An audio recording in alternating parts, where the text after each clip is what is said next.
DPR merencanakan untuk kesejahteraan para anggotanya bahwa gaji DPR naik 100 juta per bulan, tunjangan beras 1 ton per bulan. Bayangkan serakus apa perut mereka menelan 1000 kg beras untuk per bulannya.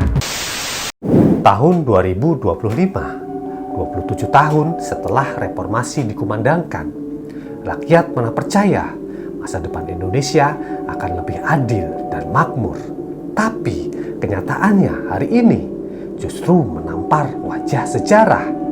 DPR merencanakan untuk kesejahteraan para anggotanya bahwa gaji DPR naik 100 juta per bulan, tunjangan rumah 50 juta per bulan, tunjangan beras 1 ton per bulan. Bayangkan serakus apa perut mereka menelan 1000 kg beras untuk per bulannya. Sedangkan rakyat harus menjerit untuk mengisi perut mereka. Harga sembako melonjak, pajak menekan dari segala sisi. Lapangan kerja sulit dicari, sementara korupsi ia tetap merajalela seperti kanker yang tak pernah diobati. Catat nih, orang yang cuma mental bilang bubarin DPR itu adalah orang tolol sedunia. Masih berdiri DPR ini sampai kapanpun tidak akan berubah. Rakyat semakin terpinggirkan, pemerintah seolah-olah memperkaya dirinya sendiri, sedangkan undang-undang perampasan aset koruptor tidak pernah disahkan.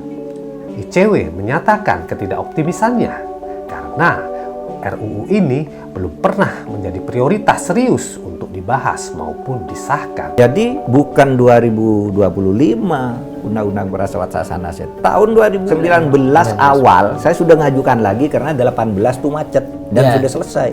Sampai akhirnya sudah selesai, ketika akan disahkan tiba-tiba DPR nggak mau. Dulu kita pernah dijajah kolonial dan antek-anteknya para kaum pribumi. Supaya lebih gampang, Belanda menunjuk bupati, lurah, atau priai lokal untuk mengawasi rakyatnya sendiri. Mereka dapat jatah atau komisi, sehingga banyak terjadi korupsi, memperkaya diri dengan memeras rakyatnya sendiri. Akhirnya rakyat sengsara 2 kali, ditindas penjajah dan diperas oleh bangsanya sendiri yang menjadi kaki tangan kolonial. Jadi bisa dibilang meskipun wajahnya berubah, bukan Belanda atau Jepang lagi, tapi esensinya tetap sama.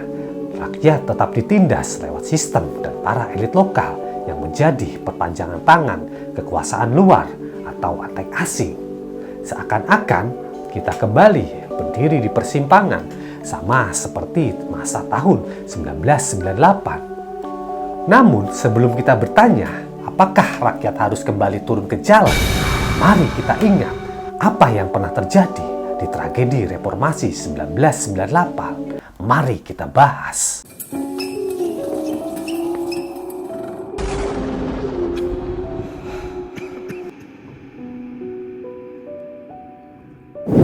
Hey, selamat malam. Salam sejahtera untuk kita semua. Kembali lagi bersama saya, Friday 13. Saya berharap bantuan subscribe dan komen dari para calon juragan sekalian ya. Dan tulis tuh kisah sejarah, misteri, atau horor apa saja yang mau kita bahas di episode berikutnya.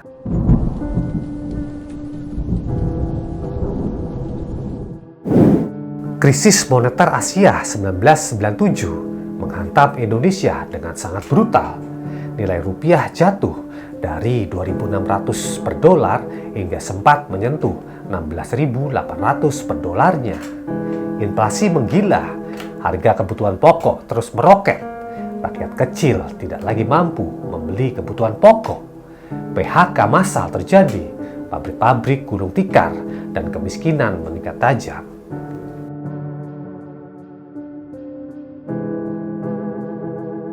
Di tengah krisis, pemerintahan Orde Baru di bawah Presiden Soeharto tetap keras kepala. Ia mencoba menenangkan publik, namun justru memperlihatkan kebijakan yang penuh nepotisme. Pinjaman dana IMF disalahgunakan dan elit politik semakin rakus. Sementara rakyat terhimpit di bawah reruntuhan ekonomi, ketidakpuasan rakyat semakin menumpuk. Mahasiswa dari berbagai kampus turun ke jalan menuntut reformasi. Teriakan "Turunkan Soeharto" menggema di sepanjang jalan-jalan Jakarta, Jogja, Bandung, Medan, Surabaya hingga Makassar. Namun tuntutan itu disambut dengan intimidasi dan pembungkaman.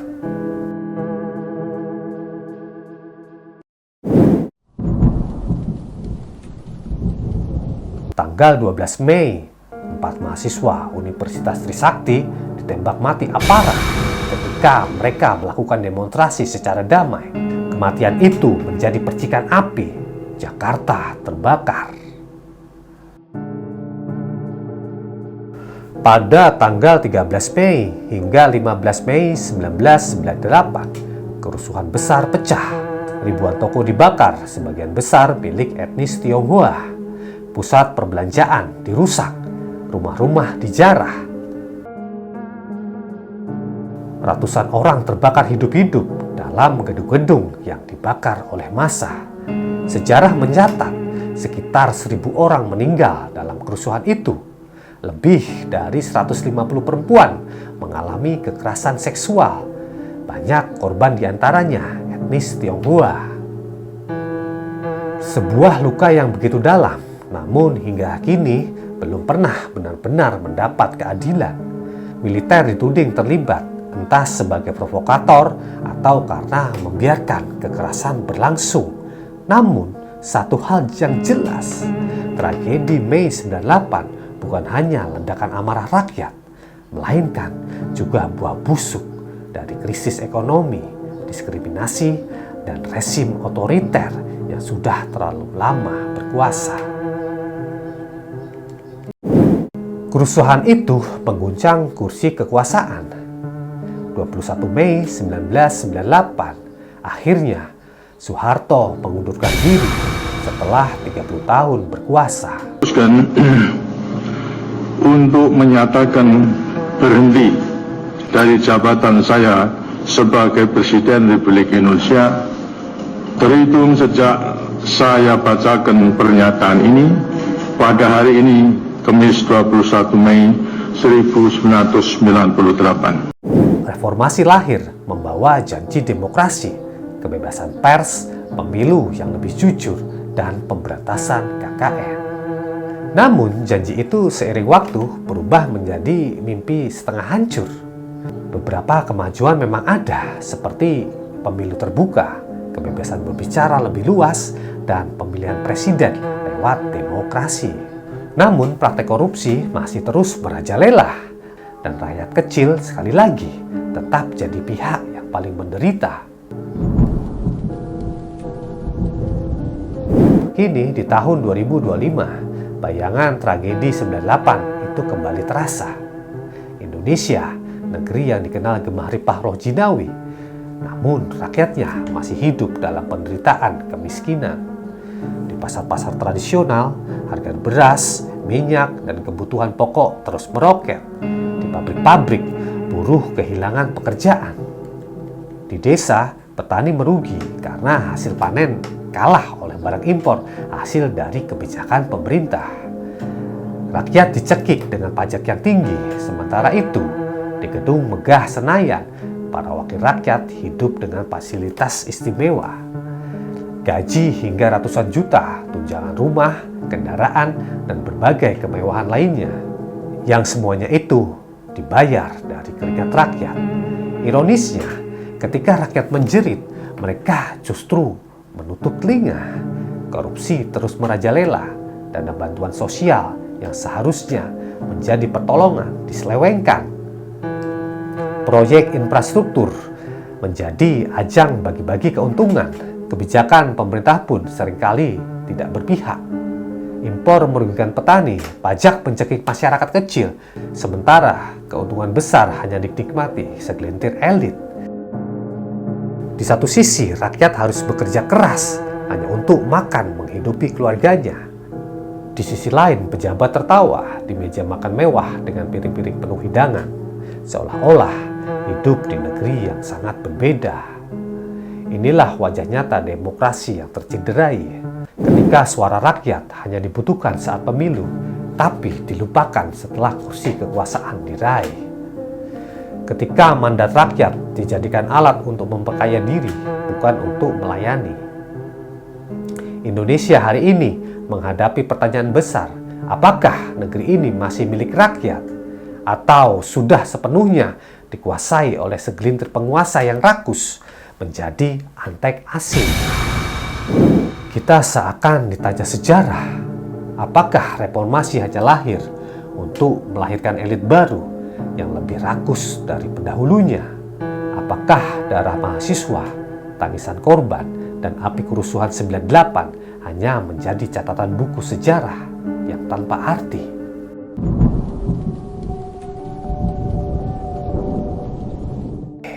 Hari ini, rakyat Indonesia kembali dihadapkan pada pertanyaan besar. Apakah kita akan terus diam, membiarkan sejarah berulang, membiarkan penderitaan diwariskan? Atau mungkinkah rakyat harus kembali bergerak seperti tragedi 98? Ketika suara mahasiswa dan rakyat bersatu menjadi suara Tuhan, menumbangkan rezim yang dianggap tak lagi berpihak pada rakyat. Namun di balik semua kegelapan itu, kita masih percaya bahwa ada harapan. Masih ada pemimpin yang bersih, jujur, dan berani membela rakyatnya. Pemimpin yang lahir dari penderitaan rakyat, bukan dari istana mewah. Pemimpin yang mengerti arti lapar, arti perjuangan, dan berjiwa nasionalis. Kita percaya masih ada hati nurani di negeri ini. Dan doa harapan kita semua, semoga ke depan lahir pemerintah yang benar-benar berpihak pada rakyat, yang menjadikan kekuasaan bukan sebagai alat untuk menindas, tapi untuk melayani rakyat. Karena selama doa itu terus kita panjatkan, dan selama semangat rakyat tak pernah padam, maka harapan untuk Indonesia yang lebih adil dan sejahtera akan selalu ada. Inilah dilema di tahun 2025. Sejarah sudah memberi peringatan, namun jawabannya ada di tangan kita semua. Dan akhirnya saya ucapkan banyak terima kasih kepada calon juragan sekalian ya, yang telah mendengarkan kisah ini. Saya berharap bantuan subscribe juga komen yang membangun untuk dinamika channel ini. Jika Anda merasa cerita ini penting, silakan bagikan agar kita dapat belajar bersama. Dirgahayu Republik Indonesia yang ke-80. Mari kita jaga persatuan, lanjutkan perjuangan, dan isi kemerdekaan dengan karya serta pengabdian terbaik untuk bangsa. Hingga disinilah tugas kami, menemani malam sunyi kalian. Semoga berkenan di hati. Selamat malam, dan Dia ada di belakang kalian.